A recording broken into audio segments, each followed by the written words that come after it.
Today was a big day in India's parliament. There was a debate on Operation Sindoor and it was no holds barred. The opposition cornered the government on Donald Trump and jet losses. The government hit back with clear and concise answers.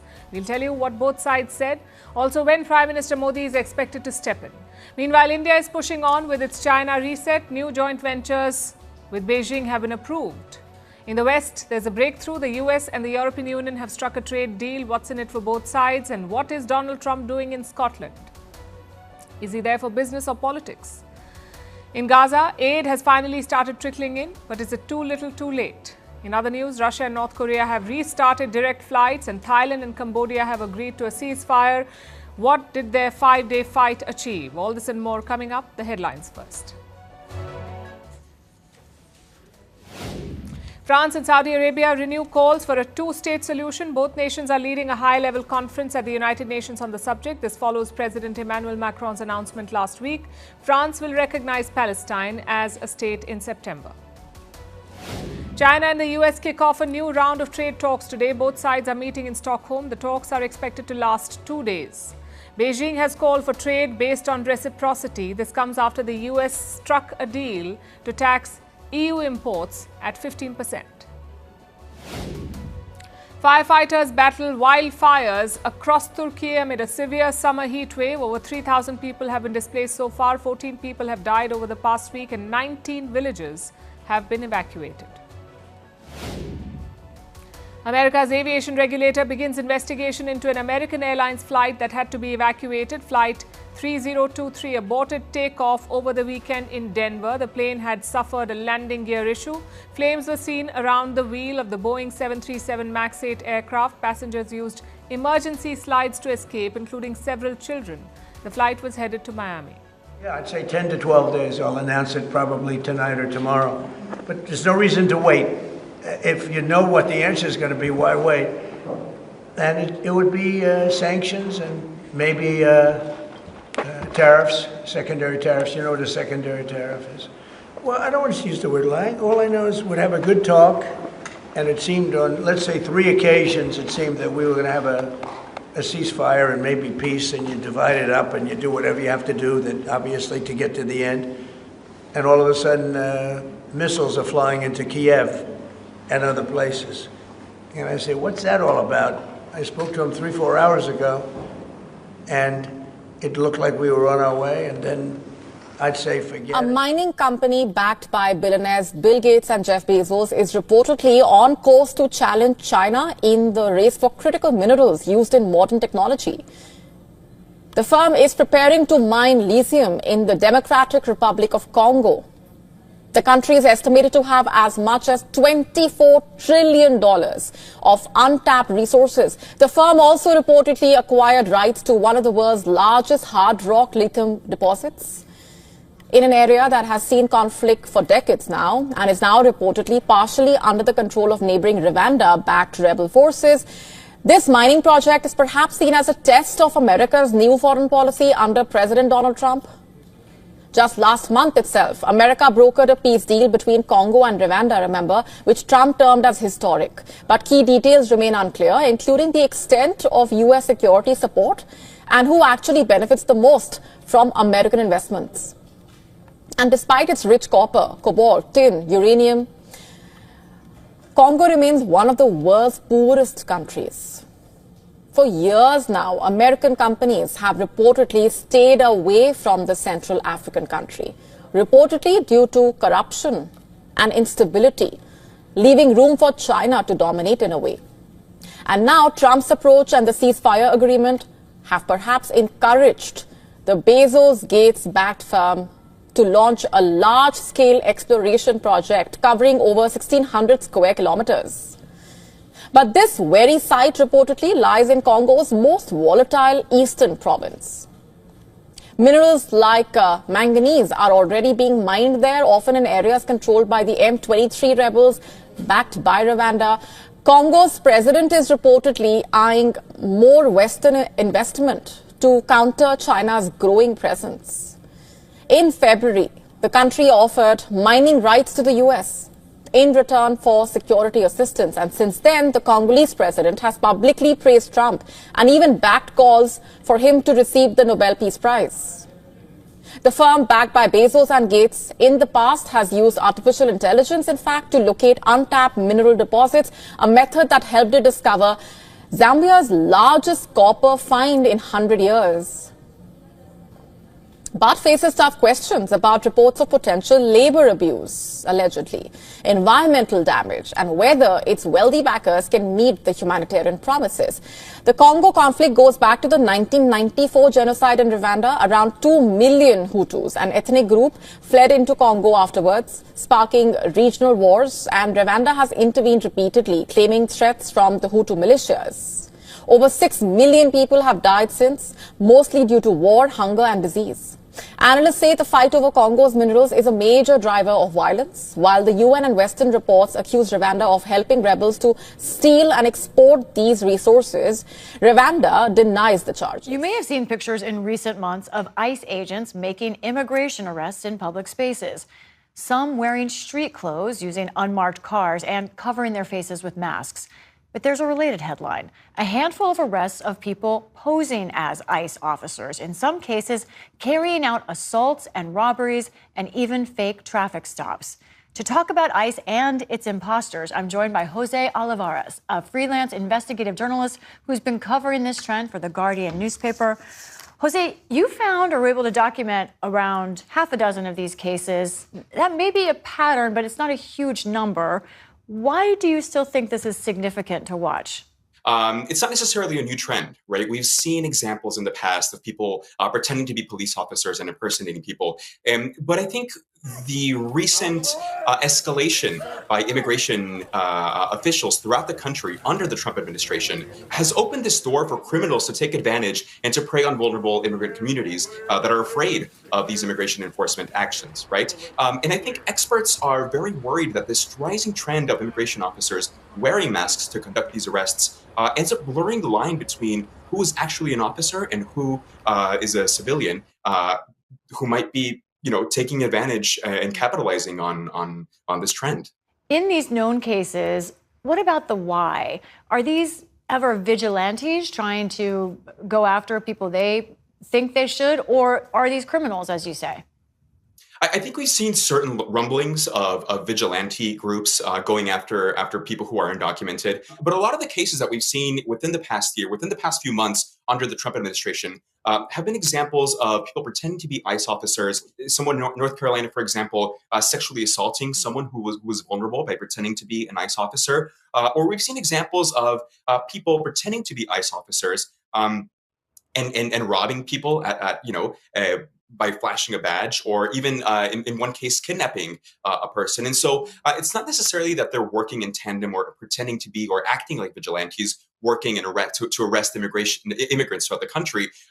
It's more so a question of these opportunists and these criminals taking advantage of this very delicate and vulnerable time in history to conduct these crimes throughout the country. Why is it that more and more of these agents are using masks? And if someone is on the other end or sees someone who has identified themselves as an ICE agent, what can they do to find out and verify that it is, in fact, an ICE agent? As federal officers, there's no law, there's no regulation that bans or prohibits federal officers to wear masks. In fact, it's actually the opposite, right? The Department of Homeland Security says that it's so that these officers can protect themselves from people who might be doxing them or identifying them and potentially threatening them or assaulting them. But I think in a lot of cases, what we have to understand is that ICE as an agency is not a popular agency right now. It's committing a lot of actions that people view as trampling on human rights, trampling on judicial due process rights. And so a lot of these officers that we're seeing is we're seeing more and more officers wear masks when they're conducting operations, precisely because the agency is very unpopular. But a lot of people, they point to this and say, this opens the door so that there is less accountability for officers when they're conducting these types of operations. There are less transparency, and it erodes a certain trust between people and law enforcement agencies, right? When ICE officers conduct large-scale operations, they have to wear a certain badge that identifies them, right? But that badge, there's no regulation saying how big the display has to be, right? It could just be a tiny badge on their shirt or on their belt, and that might be enough, right? And so it's difficult. And what we're seeing certain lawmakers push for legislation, introduce different bills to Congress, not just at the federal level, but also at the local and state level, that would require immigration officers to identify themselves when conducting certain immigration arrests. All right. Jose Olivares, thank you so much for your reporting. Thank you, Lisa.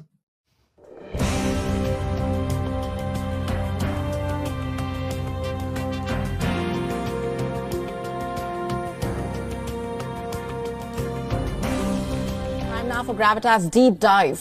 Britain's Defence Secretary John Healey, standing aboard the HMS Prince of Wales in northern Australia, sent out a big warning. He said that the UK is ready to fight alongside allies if a war breaks out over Taiwan. But how much of that is bluster and how much muscle does Britain really bring to the Pacific? His comments, made during a joint appearance with Australia's Deputy Prime Minister, Richard Marles, were pointed. In fact, he said, and I'm quoting, "If we have to fight, Australia and the UK are nations that will fight together," quote unquote. And while he later softened the stance, emphasizing diplomacy and deterrence, it was by far the most direct language yet from a British minister on the Taiwan flashpoint. The message seemed aimed at China, where President Xi Jinping has refused to rule out the use of force in the reunification of Taiwan. Remember, China views the island nation as its own territory. Taiwan, of course, rejects that claim. But Western powers are now walking a tightrope of posturing without provoking, in a way. The UK's most powerful warship, HMS Prince of Wales, is in the middle of a 9-month Pacific deployment. It is the first time in almost 30 years that a British carrier strike group has docked in Australia, and it's also the first time that any non-US carrier has joined Australia's annual war drills called Talisman Sabre. But the bigger question here is, what does Britain actually plan to do if China invades Taiwan? Last month, a smaller British petrol vessel sailed through the Taiwan Strait, drawing praise from Taipei, but Beijing, of course, was not happy.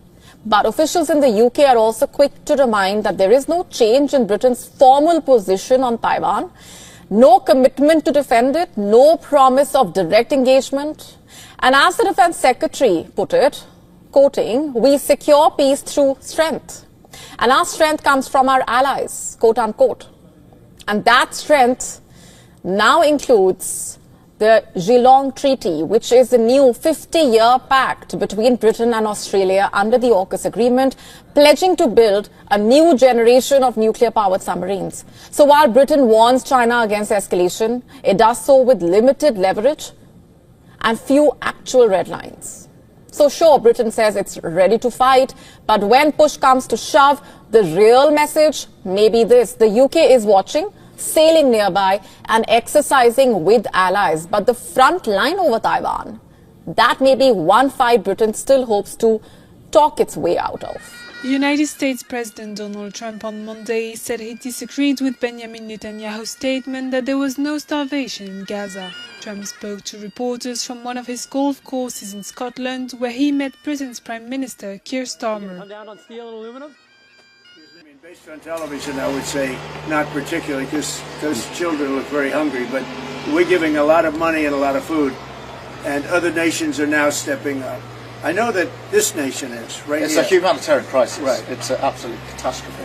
Do you think Nobody wants to see that, and I think people in Britain are revolted at seeing what they're seeing on their screens. So we've got to get to that ceasefire, and thank you, Mr. President, for leading on that, and also to just get more and more aid in. And again, America's done a lot on this, a lot of countries have done a lot. We're now working with Jordan on getting direct aid drops in, but this is a desperate situation.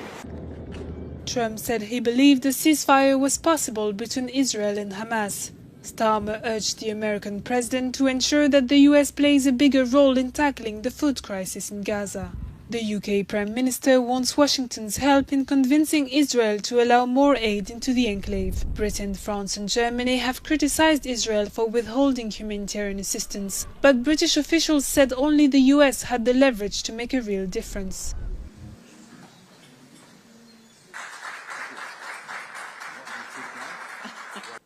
Israel is presented as though we are applying a campaign of starvation in Gaza. What a bold-faced lie. There is no policy of starvation in Gaza, and there is no starvation in Gaza. We enable humanitarian aid throughout the duration of the war to enter Gaza, otherwise there would be no Gazans.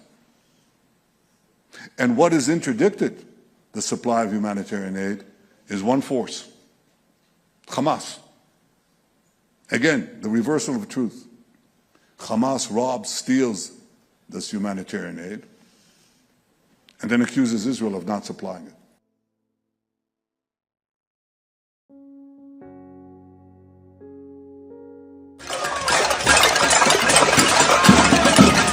Thousands of people gathered here outside London's 10 Downing Street, banging empty pots and pans to symbolize Israel's intentional starvation of Palestinians in Gaza, which has reached an all-time worst. The number of Palestinians starved to death due to the Israeli-imposed blockade of food, water and essential aid getting into Gaza has topped 120 people. Hospitals in Gaza have recorded over 9 deaths just in the past 24 hours from famine and malnutrition. Palestinians in Gaza have been starved to an extent that some of them have been reduced to skin and bones. Children crying from the hunger that's being imposed upon them. Parents are breaking down from exhaustion, not being able to feed themselves or their children. And people around the world have shown their frustration. This is a moment now where Keir Starmer, words are not enough. Action has to happen and it's already too late. Time is running out. Every minute is another life. They are starving the most generous people in the world who would have fed them with their last breath. You know, this is the truth. At the end of the day, you don't even know who it is you're harming. But all of this isn't because of some natural disaster or a situation out of anybody's control. Israel has intentionally designed and planned this complete blockade of all essential supplies getting into Gaza to push the population to breaking point. People around the world are calling on the international community and specifically neighboring countries to break the siege on Gaza and allow the flow of essential aid. Israel says that the UN is complicating matters, but the UN says that its aid supplies and aid trucks are waiting on Gaza's borders. The pots and pans are representation of the starvation of the children of Gaza, not just the children of Gaza, but the people of Gaza. The mothers, the fathers, the entire families that have not only been starved in the recent past, but have been annihilated over the past nearly 2 years. We've watched them dismembered, we've watched them become part of the rubble of their homes. We've seen their homes taken over, we've seen mockeries of their humanity, and today is not just the first, but one of many, many moments that we have come out in solidarity with the people of Palestine. Because as a mother, as a human being, as a Palestinian woman, but above all, as part of civilization and as part of our collective humanity, we need to take action. Words are not enough anymore.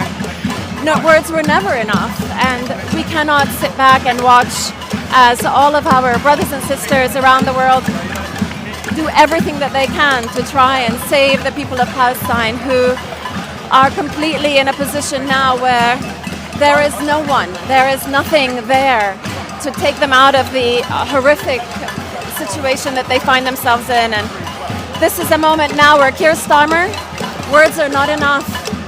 Action has to happen and it's already too late. Time is running out. Every minute is another life. Every 12 minutes, somebody in Gaza dies. Every 12 minutes. Every single day since October 7th of last year, a classroom of children has been killed. A classroom of children. If you just imagine that. So I think for Israel to survive, they believe that they have to be violent. That this is their only way to be able to protect whatever ideology they have been brought up to believe, but I don't believe that that's true. I believe the only way forward, actually, is for them to understand that safety doesn't come with bombs, it doesn't come with violence. Safety comes when equality and justice are on the table, and that is the only way. The people of Palestine, somebody said something very beautiful recently, which was that they are starving the most generous people in the world who would have fed them with their last breath. You know, this is the truth. At the end of the day, you don't even know who it is you're harming. You're not even taking the time to understand the people and what they stand for. This is an oppressed people. This is a people that have had their homes stolen from them 77 years ago. They still have keys in their pockets, and they've never been able to return, and all they want is to live their lives. So for the Israeli people, I only say, open your mind. Whatever you believed has to change, because the future cannot be based on that. To the people of Gaza, to Bisan, to all the journalists, to all the children who I hope still have some hope that we can do something for them, to their spirit, to their grace, to their dignity. You have shown us something we never even believed was possible in the human condition. And I wish that there was some promise I could make, but at the end of the day, all of us being here in solidarity is really a testament to who you are, what you stand for, and this endless fight that we hope one day you will be liberated from.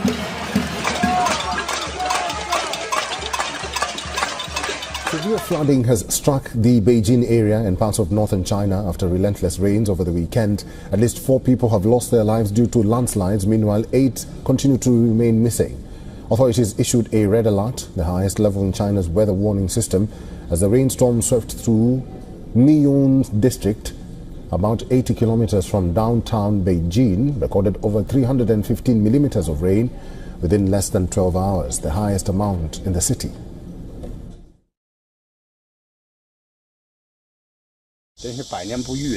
A big storm unseen in a century. I'm almost 60 years old, but I've never experienced such a big rainfall. This is the first time in my life.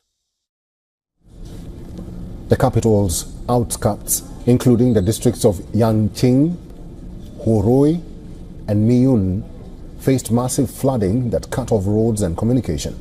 These are the images showing law enforcement officers saving 6 people caught in floods in Fuping County. The downpour has overwhelmed the region's drainage systems, causing widespread damage. The devastation continues in Miyun district, where floods triggered by torrential rain swept away vehicles in a residential area. Footage captured at the site showed multiple cars submerged in rapidly rising water, with flood levels reaching the roofs of some vehicles. The city's meteorological bureau issued an orange rainstorm warning, the second highest in China's 4-tier alert system. The heavy rainfall triggered flash floods and landslides, forcing more than 4,400 residents to evacuate to temporary shelters on higher ground.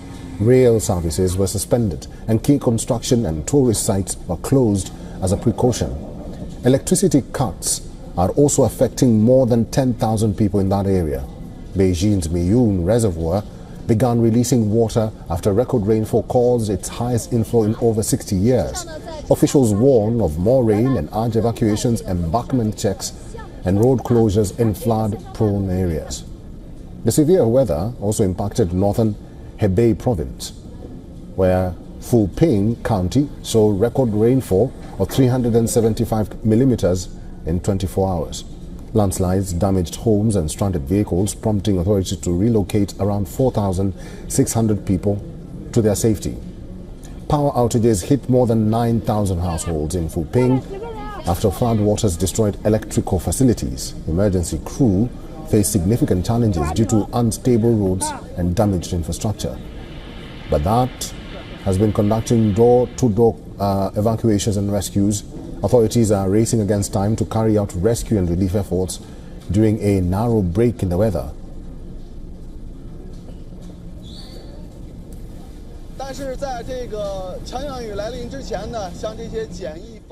The blistering heat is showing no sign of abating nationwide, and those here in Seoul are seeking public pools to cool off. Our Park Onu was out and about. Splashing in deep water, people are wading away the heat. This large outdoor swimming pool near the Hangang River is packed, even during the hottest part of the day. With heat warnings issued nationwide, Seoul hit 37 degrees Celsius on Monday, while similar sweltering conditions are expected throughout the week. It feels like I'm in a sauna standing out here, so instead of staying indoors, people are cooling off wherever they can, just like in this pool right behind me. In this kind of heat, even a small splash makes a big difference. The weather is very hot, so I think it's a very good idea to come to the pool and swim a little bit. In Poland, we don't have that hot. Yeah, we are having a great experience. Compared to last year, my skin feels burning because it's particularly hot this year, which also makes me worried for people working outside. According to the Korea Disease Control and Prevention Agency, around 2,300 people have been treated for heat-related illnesses this year as of Saturday, including outdoor workers. That's 2.5 times more than the same period last year. Among them, 11 people have reportedly died. This surge is linked to the number of heat wave days doubling from last year. And the damage isn't limited to people. Roughly 2,000 farm fish and more than 1 million livestock deaths, a tenfold increase from 2024, have also been reported. Accordingly, the government convened a Central Disaster Response meeting on Monday, where the Interior Ministry said all available resources will be mobilized to minimize casualties. Authorities also pledged support for vulnerable groups here, including victims of the recent floods, from further damage. While the weather agency forecasts a slight drop in temperatures later this week, the authorities advise the public to stay indoors, remain hydrated, and rest frequently as the intense heat and tropical nights continue. Park Geun-woo, Arirang News. And finally, on WION Pulse, a wildfire in Turkey's northwestern Bursa province has entered its third day, fueled by strong winds and extreme heat. 3 firefighters have died while trying to contain the blazes. Dozens of fires have broken out across the country in recent weeks. We'll leave you this report. Thank you for watching.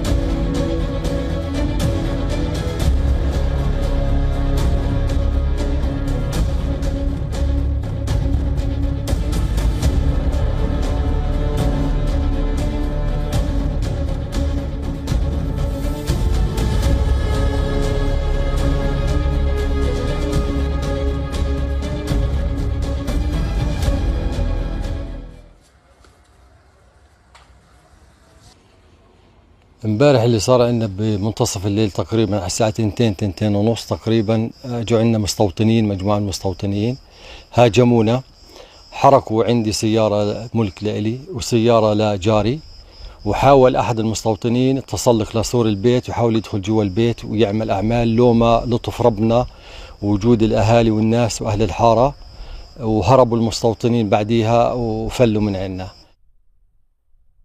اعتدوا علينا على الكنيسة، واعتدوا علينا على المقبرة، واعتدوا علينا على أرزاقنا، على أشجارنا، على زيتوننا، واليوم اعتدوا على سياراتنا. بعد شركات السيارات صاروا بحركها.